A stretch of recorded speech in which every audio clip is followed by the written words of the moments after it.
Hello everyone, welcome to texture math. आज के session में हम कोबोल से रिलेटेड एक और टॉपिक कवर करेंगे, जिसमें हम देखेंगे कि कैसे हम टेबल के साथ में सर्च स्टेटमेंट का यूज़ करते हैं और उसका बेनिफिट क्या होता है।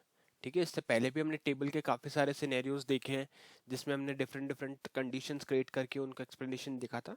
तो ये सेशन उसी के कंटिन्यूशन में है, जहाँ पे हम देखेंगे कि कैसे हम एक टेबल बनाएंगे, उस टेबल में कुछ एलिमेंट्स स्टोर्ड होंगे और उन एलिमेंट्स के बेसिस पे एक ऐसा पर्टिकुलर करेक्टर या कोई भी वर्ड हम उस टेबल में सर्च करेंगे सर्च स्टेटमेंट के साथ में। ठीक है, तो ये पूरा प्रोसेस इस पर्टिकुलर सेशन में हम डिस्कस करेंगे। बट सेशन शुरू करने से पहले, अगर अभी तक आप लोगों ने पहले वाले सेशंस नहीं देखे तो आप पहले उनको देख सकते हो, क्योंकि ये जो पूरी प्लेलिस्ट है एक प्रॉपर सीक्वेंस में और सिंक में। तो अगर आप उसको सिक्वेंशियली ही फॉलो करोगे तो आपके लिए और भी ज़्यादा ईजी रहेगा ये ऑनगोइंग टॉपिक समझना। ठीक है, जैसे मैंने आपको बताया कि सारे सेशंस एक दूसरे से कनेक्टेड है। अभी के लिए हम मेनली फोकस करने वाले हैं खाली सर्च स्टेटमेंट पे, कि कैसे सर्च स्टेटमेंट टेबल के साथ यूज होता है। बट उससे पहले टेबल का बेसिक, कैसे टेबल बनती है, क्या टेबल होती है, ये सब चीज ऑलरेडी डिस्कस हो चुका है।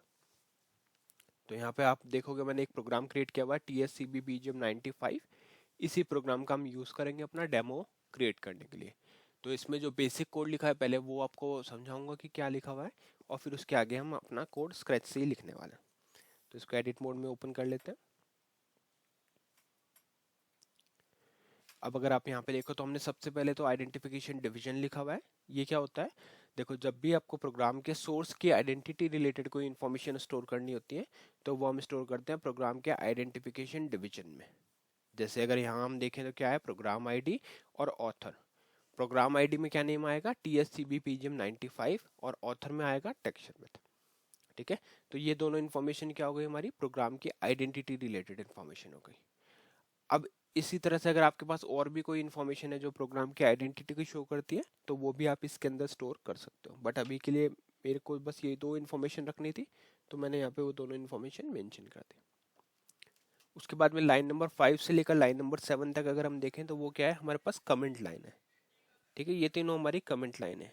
अब कमेंट लाइन कैसे बनती है, आपको फर्स्ट पोजीशन से काउंट करना होता है। तो यहाँ से हम काउंट करेंगे 1 2 3 4 5 6 7।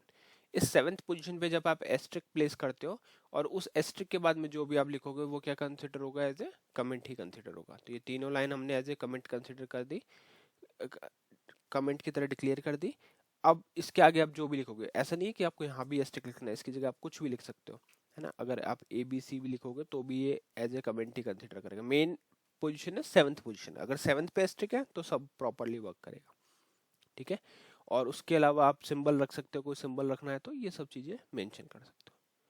अब इस कमेंट सेक्शन में हम पुट कर रहे हैं टेबल विद सर्च स्टेटमेंट। तो ये क्या करेगा, टेबल विद सर्च स्टेटमेंट करने वाला है एक टॉपिक को रिप्रेजेंट। बस अपन को टॉपिक का नेम एक शो करना था, तो मैंने यहाँ पे टेबल विद सर्च स्टेटमेंट यहाँ पे डाल दिया। अब हम हमारा मेन लॉजिक लिखेंगे, जिसमें पहले हम टेबल बनाएंगे, फिर देखेंगे कि सर्च स्टेटमेंट कैसे वर्क करेगा उस टेबल के साथ में। तो पहले कुछ ब्लैंक लाइन इंसर्ट कर ली मैंने यहाँ पे। अब पेज अप करते हैं यहाँ से, और यहाँ पे हम हमारा पहला डेटा डिवीजन लिखेंगे। तो यहाँ पे लिखते हैं डेटा डिवीजन। इधर हम आएंगे यहाँ पे, और इसके साथ में लिखेंगे डेटा डिवीजन। ठीक है, डेटा डिवीजन आ गया। डेटा डिवीजन के अंदर हम लिखने वाले वर्किंग हाइफन स्टोरेज सेक्शन। ठीक है, वर्किंग स्टोरेज सेक्शन आ गया। अब हमें यहाँ पे लेवल नंबर स्पेसिफाई करना है टेबल का, है ना। टेबल के लिए आपको यहाँ क्या करना पड़ेगा, 01 स्पेस WS टेबल डॉट, और यहाँ पे आ जाएगा इसका लेवल नंबर 05 स्पेस। ये चीज़ मैं आपको एक्सप्लेन करता हूँ, पहले मैं एक काम करता हूँ, लिख लेता हूँ पूरी चीज़ें, फिर मैं आपको एक्सप्लेन करूँगा कि ये क्या लिखा है। ठीक है, PIC X(1), अदरवाइज आप कंफ्यूज हो जाओगे कि क्या चल रहा है। OCCURS occurs 10 times indexed by I, ये हमने स्पेसिफाई कर दिया। अब देखते हैं क्या लिखा है। देखो, टेबल को लेवल नंबर हमने दे दिया 01, जो होता है हायर डेटा हायरार्की। फिर हमने इसके सब एलिमेंट को लेवल नंबर दिया 05, जहाँ पे वेरिएबल का नेम क्या है, WSA।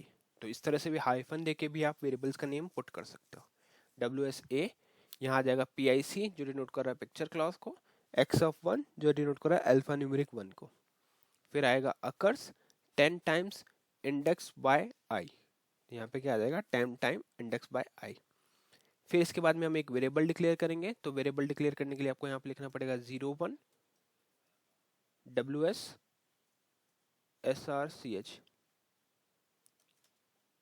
pic a of 1 value f।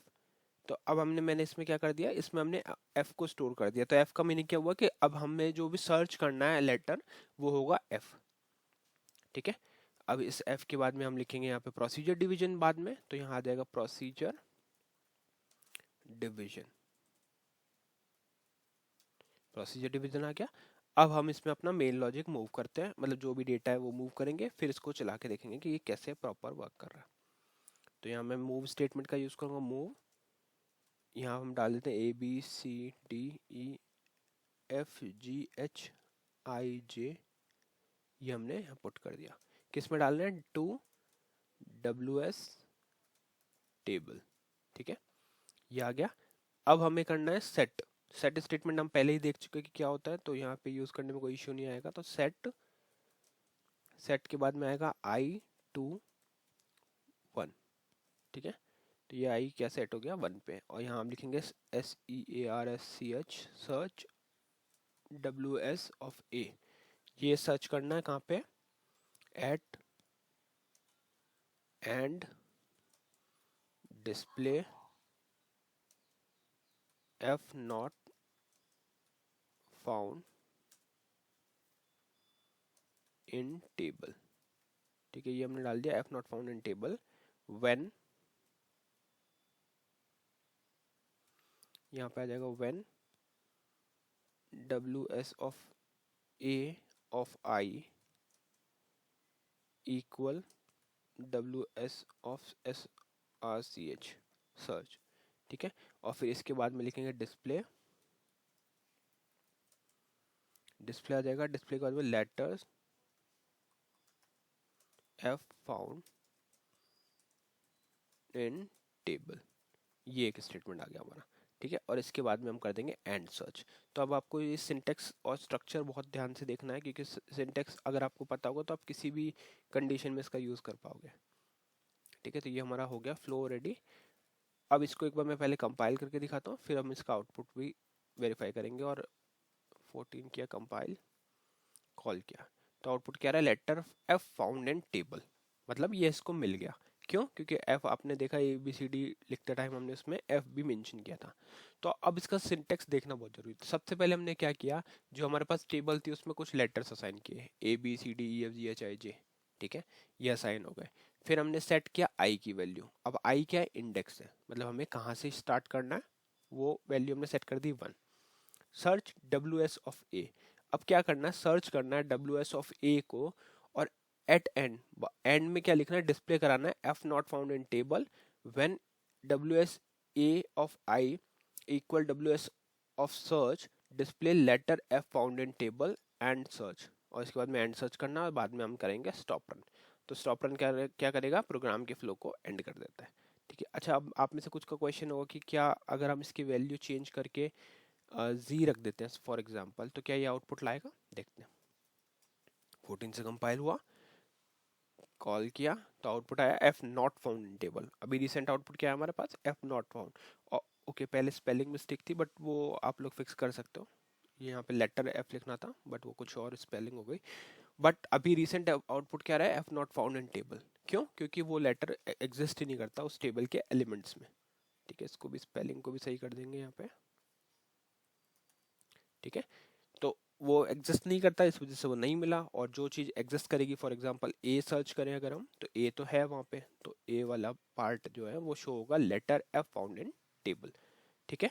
तो इस तरह से जब भी आपको कुछ एलिमेंट्स को आपके टेबल के अंदर सर्च करना है, तो आप उस सर्च स्टेटमेंट का यूज़ कर सकते हो। और जैसा जैसा आप लोगों ने अगर सेलेक्ट बन पढ़ा हो आरपीजीली, जिन जो लोग आरपीजीली जानते हैं उनको पता होगा कि सेलेक्ट बन का कुछ कुछ स्टेटमेंट ऐसा ही होता है कि अगर फाउंड हुआ तो क्या लिखना है, अदरवाइज व्हेन कंडीशन हम वहाँ यूज़ करते थे, राइट। तो वैसे ही अगर आपका लेटर जो है वो सर्च हुआ, तो आपको डिस्प्ले करना है वो मैसेज यहाँ आ जाएगा। और अगर वो एलिमेंट सर्च नहीं हुआ तो एक एरर मैसेज जो भी आपको प्रिंट कराना है वो आ जाएगा। अदरवाइज आपका जो मेन मैसेज है कि रिकॉर्ड फाउंड वो वहाँ पे शो हो जाएगा। ठीक है, तो आई होप आज का ये सेशन क्लियर हुआ होगा। नेक्स्ट सेशन में बाकी टॉपिक डिस्कस करेंगे। So thank you for watching tech share में।